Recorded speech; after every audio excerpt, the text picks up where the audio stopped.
예, 하나님 나라에 들어가려면은 환난과 이런 걸 겪어야 된다. 그러니까 자기가 이렇게 너네 예수 믿으면 좋아요라는 말을 못 하는 거예요. 이제 믿기 시작한 새신자들한테 너네 예수 믿으니까 이제부터 좋아요가 아니라 나 맞은 거 봤지? 나 돌 맞아가지고 죽을 것 뻔한 거 봤지? 너네도 고난 많이 겪어야 된다. 그래서 마음을 다 다짓게 하고 믿음에 설화하면서 지나가는 겁니다. 그러니까 장로들이 이게 예수 믿으니까 너무 좋다. 잔치가 아니라 금식 기도를 해야 되는 상황이 된 거죠. 그리고 이제 떠나보내고, 근데, 이방인에게도 하나님의 믿음이 열렸다. 그것을 전하게 됩니다. 어떤 사람이 유대로부터 내려와가지고 형제들을 가르치되 너희가 모세의 법대로 할례를 받지 아니하면 능히 구원을 얻지 못하리라. 일단은 할례는 받아야지.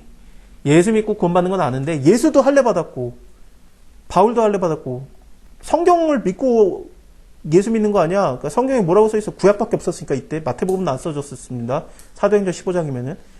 할례는 받아야지. 성경 말씀에 할례 받으라고 돼 있잖아. 모세도 할례 안 받았다가 죽을 뻔했는데 너는 뭐 모세보다 뛰어나냐? 할례 받아야지. 그러니까 이게 바울과 바나바가 그게 어딨어? 예수 믿으면 됐지. 그러면서 적지 아니한 다툼과 변론이 일어났어요. 이거에 대해서 형제들이 이 문제에 대해서 바울과 바나바와 그 중에 몇 명 사람을 예루살렘에 있는 사도와 장로들에게로 보내기로 작정합니다. 여기서 몇 명을 보내는데 이 중에 한 명이 디도일 것 같아요. 이거는 나중에 좀 골로새서라든지 그 정도에 보면은 나오는데, 우리가 형제들에게 갈 때 갈라디아서구나, 디도도 같이 갔다, 그런 얘기가 나오는데 그 부분인 것 같습니다. 몇 명이 같이 갔다라고 있거든요. 저희가 교회에게 전송을 받고 베니게와 사마리아로 다녀서 이방인들이 주께로 돌아온 일을 말하며 형제들이 다 크게 기뻐하였습니다. 예루살렘에 이르러서 교회와 사도와 장로들에게 영접을 받고 하나님이 자기들과 함께 계셔서 행한 일을 말하며 바리새인들 중에서 믿는 어떤 사람들이 일어나 말하되 이방인에게 할례를 주고 모세 율법을 지키라 명하는 것이 마땅하다. 그러면서 이 사이에서도 예루살렘에서는 아직까지 그 고넬료 사건이 있었음에도 불구하고 베드로가 보고를 했었음에도 불구하고 아직까지도 할례는 받아야지라는 게 있는 거죠. 모세 율법은 지켜야지가 있는 겁니다. 그러니까 사도와 장로들이 이 일 때문에 의논을 하는데, 지금 바울과 바나바면은 되는데 왜 보내냐면은 이거가 딱 안 된다라고 생각을 한 거예요. 이 기독교의 처음 시작이 될 때, 그러니까 예수 그리스도를 믿음으로써 구원을 받는다 이걸 할 때 바울과 바나바가 그게 좀 안디옥 교회가 보기에는 권위가 떨어지는 거죠. 그러니까 그거가 딱 안 되고 예루살렘에서 허락받아와. 그게 된 겁니다. 우리가 이런 경우가 많아요. 그러니까 내가 하나님이 나와 함께 하신다. 그래서 하나님께서 나에게 이렇게 하셨다. 분명히 내가 기도하면서 내가 들었다. 그러면은, 좋겠다 그러면서 콧방귀도 안 끼죠. 왜냐면은 그 사람이 대단하다고 않다라고 봐요. 근데, 권위자가, 그러니까 대단한 믿음의 영적 거장이, 그렇다. 내가 널 위해서 기도해봤더니 그렇다. 그러면, 그런 줄 알고 아멘 하고 받아들이지 않습니까? 우리에게 직접적으로 다 말씀하시는데 아직까지는 우리가 신앙의 수준이 그렇지가 못하기 때문에 남들의 좀 권위도 필요하고 그러면은 그 권위도 하나님이 사용하고 그렇습니다. 그러고 필요하다면은 그렇지 않습니까? 네.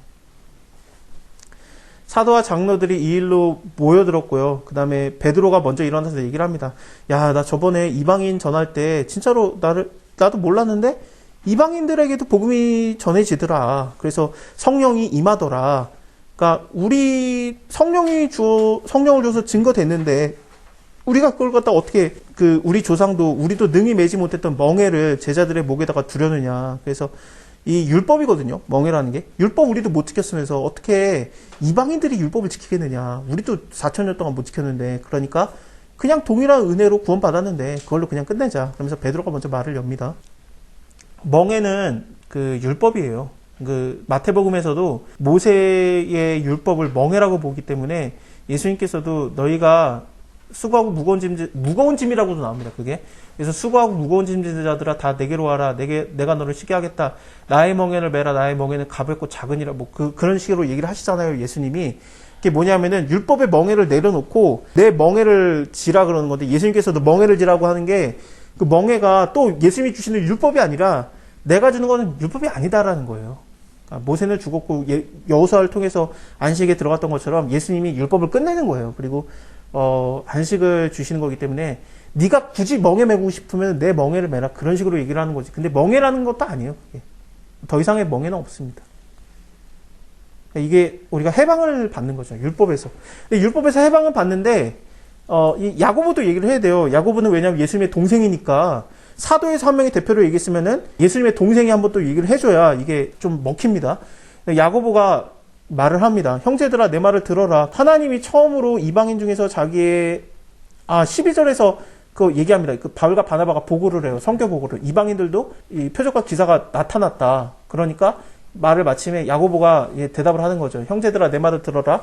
하나님이 처음으로 이방인 중에서 자기의 이름을 위할 백성을 취하시려고 저희를 권고하신 것을 시므온이 고하였으니 선지자들의 말씀이 이와 합하도다 기록된 바 하면서 이 아모스의 말씀을 전하는데 여기 아모스의 말씀에서 모든 이방인들로 주를 찾게 하려 함이라 이 줄 들어간 거 있지 않습니까? 근데 사실은 아모스를 보면은 이게 옆에 보시면은 에돔 사람의 남은 자들이에요. 에돔 사람의 남은 자들이 주를 찾게 된다라는 걸로 되는 거거든요. 그러면은 에돔 사람의 남은 자들이라는 게 뭐냐면은 야곱과 에서니까 에돔은 에서니까 그러니까 야곱이 아닌 자들을 전부 다 이방인으로 본 거예요. 그러니까 에돔이 되는 겁니다. 그러니까 에돔의 죄는 뭐냐면은 이방인의 죄가 되는 거예요. 그러니까 모든 이방인들이 되는 겁니다. 근데 거기 중에서 남은 자들이 있다라는 거죠. 그러니까 하나님께로 돌아오는 자. 쉽게 말하면은 욥 같은 자가 있는 거죠. 믿기로 작정된 자들이 있는 거예요. 로마서에서는 이게 뒤집혀요. 지금 현재 그 로마서를 쓸 때는 그게 뒤집혀가지고 이방인들은 구원을 받을 때고 유대인들은 버려질 때다. 하여튼 유대인들 다 버려지냐? 아니다. 그 중에서 남은 자들이 있다. 엘리야 때 7천을 남겨뒀다. 한과 같으니라. 그러면서 남겨진 자들이 있고 나도 바리새인이고 나도 이스라엘 사람이다. 나도 지금 예수 믿고 있잖아. 그러니까 유대인들이 다 버려지는 게 아니라 바울 나도 믿는 것처럼 베드로도 믿는 것처럼 예수를 믿는 자들이 있다. 근데 이방인들에게는 더 중심추가 더 넘어갔던 거죠. 그래서 이때 이렇게 남은 자들이 있는 거예요. 거의 이방인이라고 못 믿는 게 아니라 남은 자들이 있고 그들이 믿게 되는 거다. 아모스에서도 그랬었는데 그러니까 내 의견에는 이방인 중에서 하나님께로 돌아오는 자들 괴롭게 하지 말아라. 왜 괴롭게 합니까? 그 율법 지켜라 할례 받아라 그러니까 괴로운 거예요. 그럴 거 필요 없다. 우리도 못하니까. 그러니까 우상의 더러운 것과 그 음행이라는 것은 우상의 더러운 재물을 얘기합니다. 그리고 목매어 죽인 것과 피를 멀리하라 라는 것만 하고 그걸 편지를 보내서 이는 예로부터 각성에서 모세를 전하는 자가 있어서 안식일마다 회당에서 그 글을 읽었으니까 안식일마다 회당에서 너네는 뭐 우상의 더러운 것과 음행과 목매어 죽인 것과 피를 멀리하라 그거를 갖다가 안식일마다 외쳤는데 그러니까 이방인 중에서도 안식일날 회당에 있었던 자들이 많았거든요. 경건한 기독교인들, 할례만 안 받았던 자들, 그들도 맨날 들은 거예요. 그러니까 이것을 우리가 지금까지 외쳤는데 이거는 그냥 하지 말아라는 거죠. 왜냐하면 회당에 있는 자들은 이걸 도저히 못 받아들이니까. 그러니까 같이 예수 믿는데 저 사람이 먹는 거 못 견디겠는 거예요. 먹어도 되지만 못 견디는 게 있는 거예요. 왜 하도 그거를 우리가 인이 박히게 들었으니까 그거는 하지 말아라라고 하는 겁니다. 제가 되게 예로 잘 되는 게 뭐냐면은 미국에서 저도 이제 아파트 같은 데서 미국 아파트는 좀 빌라같이 생기지 않았습니까? 근데 뭐 냄새 다 들어가죠. 되게 방음도 안 되고 아무것도 안 되는데 한국인이라고 하면은 처음에 그 신신당부를 해요. 그걸 매니저가 거기 그 아파트 매니저가 절대로 오징어 구워 먹지 말라고 부탁을 해요. 예. 그 냄새가 시체 썩는 냄새래요. 외국인들한테. 절대로 오징어 구워 먹지 말라고 부탁을 해요. 알았다. 그러면 되거든요. 오징어를 먹어도 되지만 그들을 위해서 내가 안 먹는 거예요. 이것처럼 피체 있는 거 먹어도 되고 우상에게 드려진 거 먹어도 되는데 근데 그들이 도저히 못 받아들이니까 유대인 출신의 기독교인들은 이걸 도저히 못 받아들이니까 같이 있으면 먹지 말라는 얘기. 그 이웃사랑을 위해서. 그러니까 이게 고린도전서로 가면은 먹어도 된다라고 말이 나오는 거예요. 바울이 다 먹어도 돼. 다 먹어.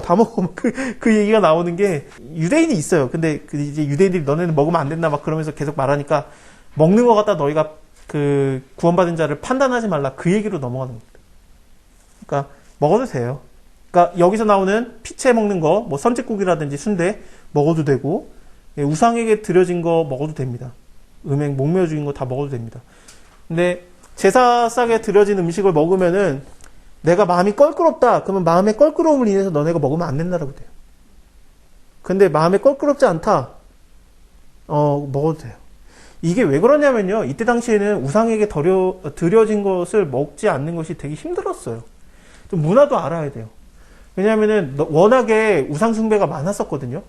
그러니까 각종 도시에서 우상숭배를 했는데 우상숭배에 드려졌던 그 음식들을 굉장히 싸게 팔았어요. 근데 대부분 사람들이 가난하기 때문에 그걸 안 먹을 수가 없는 거죠. 그러니까 그걸 사 먹는데 먹어도 되냐 안 먹어도 되냐 그거에 됐던 겁니다. 근데 거기서 왜 싸게 팔았냐면은 어차피 지금 이거 그 음식들을 제사로 드려졌던 음식들을 다 먹을 수도 없고 이걸 팔아가지고 그들이 먹으면은 그들이 일종의 우리의 그 예배를 참여했다라고 본 거예요. 그러니까 싸게 판 거죠. 그래서 이걸 먹어야 되냐 안 먹어야 되냐 그러는데 고린도 교회에서는 이제 바울이 말하는 게 먹어 괜찮아. 왜냐하면은 우상이냐? 신이 아니잖아. 하나님만이 진짜 신이고 다른 신은 신이 없잖아. 그러니까 우상이 없어.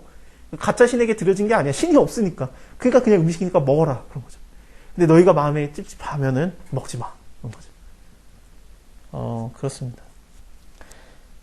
이게 우리에게 어떻게 다가옵니까? 이거 맥콜, 이거 1화 건데, 이거 먹어야 되냐. 예전에 이런 얘기 많았어요. 맥콜 굳이 먹어야 되겠냐? 예. 맥콜 먹을 거냐, 안 먹을 거냐. 스타벅스 그거 유대인, 독종 유대인들 그거라던데, 거기 스타벅스 먹으면 거기에 몇 %가 유대인 그 회당, 예루살렘으로 돈 가는데 너 유대교를 위해서 그 스타벅스 먹을 거야? 아니면은 백다방 거 먹을 거야? 나는 스타벅스. 맛있어. 이게 얘기가 지금도 있는 거예요. 이런 게. 찝찝하죠? 먹지 마세요. 괜찮죠? 그럼 드세요. 맥콜? 맛있는데? 드시고, 꼭 맥콜 먹어야 돼? 그, 보리텐 있는데, 그거 먹어. 이제 그거 먹으 아류 있지 않습니까? 그런 거 먹으면 돼. 예. 우리가, 이게 먹는 거에서 우리가 아직 못 벗어났어요. 예. 그 제사 음식으로 뭐 드려지는 것들 예를 들면 저도 전 같은 거 한동안 못 먹었어요. 이게 제사 음식이라고 생각을 해가지고 전 먹을래? 그럼 안 먹었어요. 근데 동그랑땡은 먹었어요. 제사 음식에서 동그랑땡은 제가 못 봤어요. 그래가지고 동그랑땡은 먹었는데 무슨 전이다 그러면은 안 먹었는데 교회 음식 같은 게 있잖아요. 뭐 사라다. 그건 완전 교회 음식. 카레 교회 음식이야. 교회에서 맨날 먹었어. 근데 무슨 뭐 약간 막 그 칡차 막 그렇게 딱 넘어가면 이제 약간 뭐 소래는 나왔을 때 약간 내가 그 종교를 생각 넣는 거죠. 그게 아닌데 우리가 인식이 좀 그래요. 근데 이때 당시엔 더 심했습니다. 그게. 그래서 먹어야 되냐 안 먹어야 되냐 그랬을 때 가난한 자들은 그거밖에 못 먹으니까 먹어라. 근데 고린도 교회에서는 어땠냐면 가난한 자들이 많은데 그러니까 비천한 것들과 천한 것들을 하나님께서 부르신 걸 너네가 보느냐라고 1장에서 시작합니다. 그러니까 진짜 가난한 자들이 많았고 어느 수준이었냐면은 그 성만찬 할 때 좀 생활이 괜찮은 사람들은 자기 일 끝내고 미리 와가지고 성만찬을 미리 먹었어요. 많이. 조금씩 먹는 게 아닙니다. 성만찬을 많이 먹었습니다. 그 음식으로 같이 먹는 거였거든요. 많이 먹고 배 터지게 먹고 취하도록 먹었어요. 근데 가난한 사람들은 일이 늦게 끝나가지고 왔더니 먹을 게 없는 거예요. 그래서 굶었어요. 그래서 바울이 말하는 게 니네가 먹을 게 없어가지고 지금 여기 교회 와가지고 그 배 채우고 있냐. 뭔지 모르고 먹는 자는 그 너의 죄를 먹는 것과 같다 그렇게 말해요. 죄를 먹는 것과 그러니까 니네가 그걸 분변하고 먹어라 그러는데 그게 우리가 죄가 있으면은 먹지 못한다 그래서 이게 그 성만에서 빠지라는 얘기가 아니에요. 이웃사랑을 위해서 네가 좀 남겨둬라 그 얘기예요. 남겨두라가 아니라 같이 먹어라 그래요. 좀 기다렸다 먹어라. 그렇게 얘기를 할 정도로 자유로워지는 겁니다. 하여튼 그렇게 가난한 사람들이 많았기 때문에 이 제사 음식을 먹어도 되냐 안 먹어도 되냐. 근데 좀 괜찮은 사람들이 너 그거 먹으면 안 돼. 막 그런 식으로 나왔던 겁니다. 근데 바울은 먹어. 이웃사랑을 위해서 먹어도 돼. 그렇게 했던 거죠. 먹는 걸로 갖다가 하나님이 구원한 자를 네가 정죄하지 말아라.